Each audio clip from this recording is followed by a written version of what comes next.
Namaste. For as much as I don't like themes, which is a well-known fact, I love titles. When I can do a title that has a little smart aleck twist to it, like this week's, You Dirty Little Boy or Girl. I just love that because I love to take something up and throw it up there and spin it around and come at it from a direction that was never intended in the hope that it cracks open and reveals something. And yesterday, there was a lot of cracking open. I had 2 weddings, which I hardly ever do, except the one was for this family that have really become friends of mine over the years. And I wanted to get them in. So the other wedding, gracefully, was a 1 o'clock wedding with a 6 o'clock dinner. And so there was all this time in the middle to just get it done. And interestingly, both of them had chosen what I call, and what surely is, the most frequently cross-stitched scripture verses ever. Love is patient, love is kind. Everybody's grandmother has 1 Corinthians 13, or at least when I was a kid, cross-stitched or some other way, framed on her wall. And up until 2 days, probably Friday, I have to admit my toes kind of curled when somebody chose that because I thought it was trite. And then it was probably partly because of what I'm going to end up talking about here, that I threw it up into the air and spun it around and came at it from a different direction and it cracked open for me. Because what do we do? Because that's, the wedding passage. Which, it's a far nicer wedding passage than husbands or wives obey your husbands. I'll give you that. But I can preach my way out of that one too, but that's not what we're talking about. What does Paul do in there? He's trying to show you what the love of God is, or the love of Christ for the church. And he's trying to show you that by describing what, in his mind, was the perfect loving relationship between a husband and a wife. And what is it? It's patience, it's kindness, it's tolerance, it's forgiveness. But I started to think, if you look at, which is unusual, if you look at people who are either cultural Christians, nominal Christians, or the people who show up on Sunday and really would rather just hear what they already believe, they sort of have this Old Testament view of God. Well, it's actually a perversion of the Old Testament view of God, but it's still known as the Old Testament view of God, and it's not the love is patient, love is kind image. It's the God is waiting to catch you doing something wrong. And the minute God catches you doing something wrong, God has a quiver of lightning bolts, one of which will soon be cast from the heavens to just incinerate you on the earth. But of course that never happens. And it's actually, I'm learning from Rabbi Jonathan Sacks of Great Britain, a perversion of what that Old Testament view of God was meant to do. It was meant to call you into a way of living and behaving that was God-like. But because human beings are rather dualistic thinkers, generally, unless we train ourselves otherwise, it fit right into this notion we have that you're either good or bad, you're right or wrong, you're up or down, you're left or right, you're hot or cold. And so what developed out of it was, not in the usual sense of this expression, but in the worst sense of it, a kind of negative theology. A theology, which usually means something else. But in this case, what I mean is, it was a theology that said, don't. If you want to be right, you have to don't. And the problem, of course, is that even if you could eliminate all the don'ts, you'd sit there and go, well, now what am I supposed to do? Because nobody ever said do, they just said don't. It's kind of like, don't cross the street before looking both ways. Don't put your hand on a hot stove. Don't make a face, or the clock would strike 12. And I've run across more people whose mothers told them that story just like my dad. And none of us are going, today.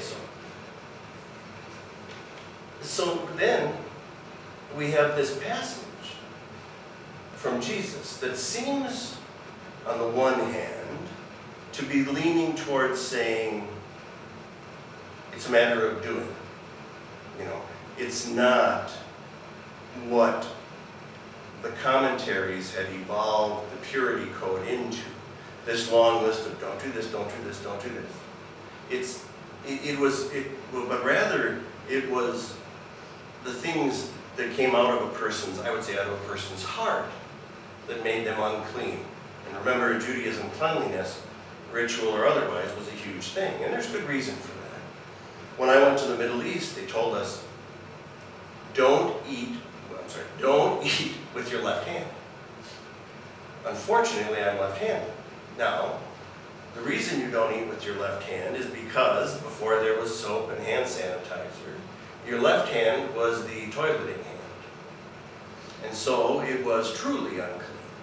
And you ate with your right hand, which is great if you're right-handed. This is how you can tell that there's more right-handed people than left-handed people, or the rules would have been reversed. And it occurred to me, if you have people who are right-handed and they're trying to maintain toilet hygiene with their left hand, does that really leave you cleaner? I don't know. But so I got to Israel, I thought, I can do this. I can eat with my right hand. And fortunately, I didn't stick the fork in my forehead. However, the food wasn't getting to my mouth. And I thought to myself, now, if I don't eat, I'm going to be hungry. And when I'm hungry, I'm cranky. And I'm cranky all day. Now somebody could walk by my table, a modern day Pharisee, and there are more Christian Pharisees than Jewish Pharisees, but a Jewish Pharisee could walk by and see me eating with my left hand. Since I was donning right after the Super Bowl, the first one that Favre won, I had a Green Bay Packers hat on for the trip, right? Because when I went to the synagogues, I didn't have to worry about the yarmulke. I had my head covered. So they would say, oh, it's an ugly American. And I would offend people possibly for the time I was eating, but the rest of the day they would say, he's a pretty nice guy. Or they could be happy with me while I was eating and unhappy with me when I was cranky the rest of the day. And I thought, which is worse? And I decided what was worse was to be a jerk all day as opposed to being a jerk for a couple hours. These are the kind of decisions I think we're faced with. Now, interestingly, this first reading was a passage from one of the Buddhist Pali Sutras. And you can tell it's a Pali Sutra because they call them suttas. They lose the R. It's kind of like being in New England. Only they don't put it on other things it doesn't belong. The Sutta Nipada, which is one of the probably foundational Pali Sutras that they're just exploring more deeply. And what it's trying to say is that these rules are in place to get us started, but as we advance on the path, eventually we drop them all. So it's not saying, for example, that, and I had interesting discussions about this yesterday, that there's anything wrong with liturgical church. I love liturgical church.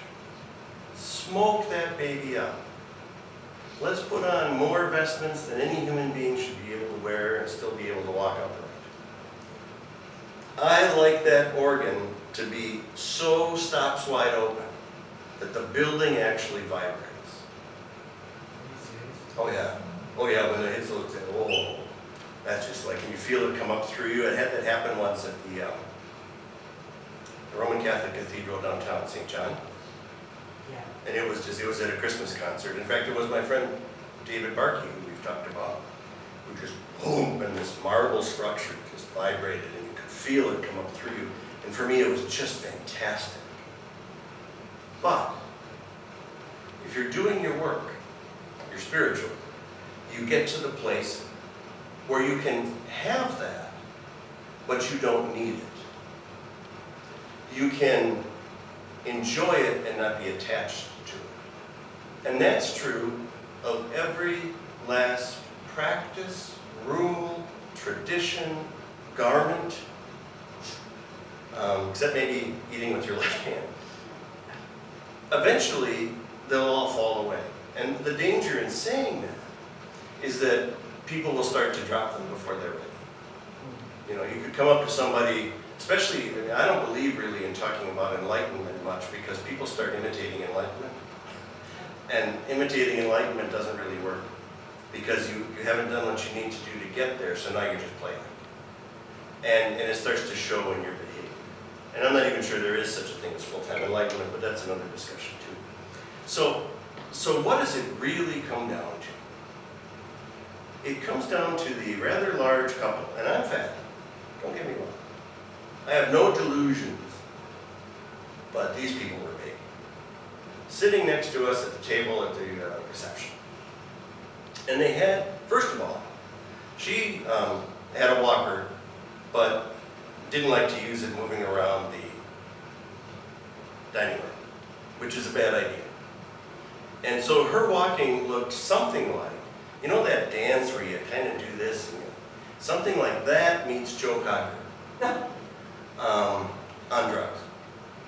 You know, when he was singing, you get high with a little help from your friends. And if he'd been doing this, this would have been the walk, and it was really scary. But she would walk off, so now he's sitting there, and there's champagne on the table for toasts. And the toasts haven't come yet, and he picks his up, and he goes, drinks it. A couple minutes go by, she's not back, he looks over at her.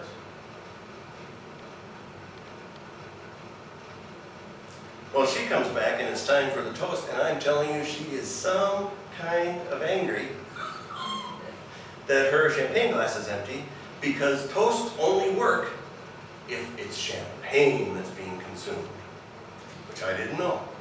Apparently it's true. And she said, well, I'm not surprised that you did that. So now, instead of a cake, they had cupcakes, but they had mini cupcakes. And I think they might have been from that Gigi's, is that the place? Kind of what it looked like, I don't know. Yeah. For sure. You know, where there's as much frosting on top as there is cupcake on the bottom? He comes back with 7. No, 4 the first time, you weren't there. Oh, 4 the first time. 7 the second? Yeah. Well, when she returns to the table, because she was off, their daughter was there, there's only 2 left. He has eaten at least 5. I don't know what happened. That was the second trip. We went back and got 2 more. Yeah, again. But the 2 he left, there was not a, what's that called? Red velvet. So it's kind of like, this is Eric Burns when games people play. You know, my favorite was Now I've Got You, USOB. This was USOB. There's not even a red velvet. So of course he went to more. And it was, this is, if I could sum up what the outcome of spiritual practice it would be, it's that you look at whoever, at your partner, companion, date, friend's champagne glass and say, I would really like to drink that. But that would really be obnoxious, so I'm going to leave it there. Where we learn to move beyond our own drives and desires and start to look at what's best. And you can't do that unless you can let go of your desires. Look at what's best for others. We move beyond this place where we're looking at people and saying, I don't like the way you live, I don't like the way you dress, I don't think you should do this. And we turn, first of all, inside. And then we're doing that work where we can start to let go of that. We talked yesterday or this morning a little bit about how traditions have changed around going out to things like wedding receptions, and how one generation would never think of going, the males now, would never think of going to a wedding reception without a coat and tie, or maybe if it was a little hot, they'd take the coat off, but they'd have one there. And younger folks will show up in a Badgers jersey, a Packers hat, and a pair of jeans, and you know, the thing where no man in one generation would have ever eaten without taking his cap off, the cap never comes off. And it's easy to sit there and say, what a slum, and maybe you'd be right, but maybe this is an evolution too. And what's happening is that there's certain rules that are being let go of by younger folks, not because there's something inherently wrong with them, but because they're seeing that they aren't necessary. That's sort of a metaphor for what should be happening in living religion, in living spirituality, is that we don't have to keep doing it this way because we've always done it this way. Because there's nothing we've always done this way. But even more than that, just because this is the way it has been done is not a reason to continue it if it's lost meaning. And I want to say that the problem is, largely, I think unconsciously or subconsciously, we start to choose the things to hang on to that we can pretty easily prove we don't participate in. It's why male preachers don't like, in conservative circles, gay men. Because they can point to their wives and say, oh, I'm not gay. Now, of course, they don't point to their boyfriend. That's another story. That's where the scandal comes in. It's why you never hear male conservative preachers talking about people who evade their taxes.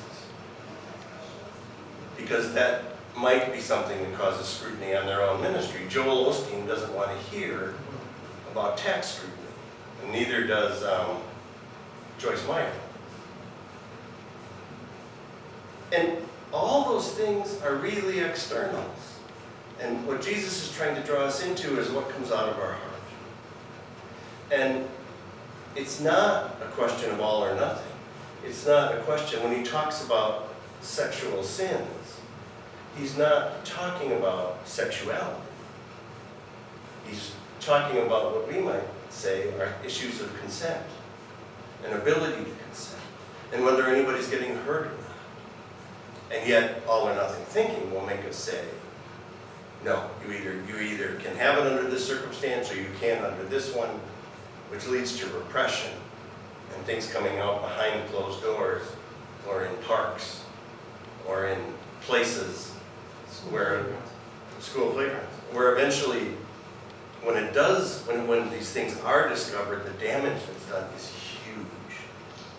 So if we be concerned less with external rules of behavior, and more with concentrating perhaps on what it is, how it is, our behavior is going to impact those around us, we could much more easily get to a place of what should we do here instead of what should we don't here. We can get to the place where we care about the impact of our actions rather than try to avoid a lightning bolt that nobody's actually ever seen come down. It becomes a positive spirituality, a life-giving spirituality, a thing that says, maybe I'll leave that cupcake on the table for her. Maybe I'll leave that champagne there. Maybe if this guy wants to wear a Badgers jersey and a Packers hat and a pair of jeans to a wedding reception, maybe that's his issue. And I will do what feels good and right and appropriate to me, and as long as whatever that person's doing isn't going to cause imminent harm to somebody, I'm going to let it go. And trust that, to use the Christian metaphor, the Holy Spirit will sort things out in the end and doesn't really need my help. Think of the time we free up.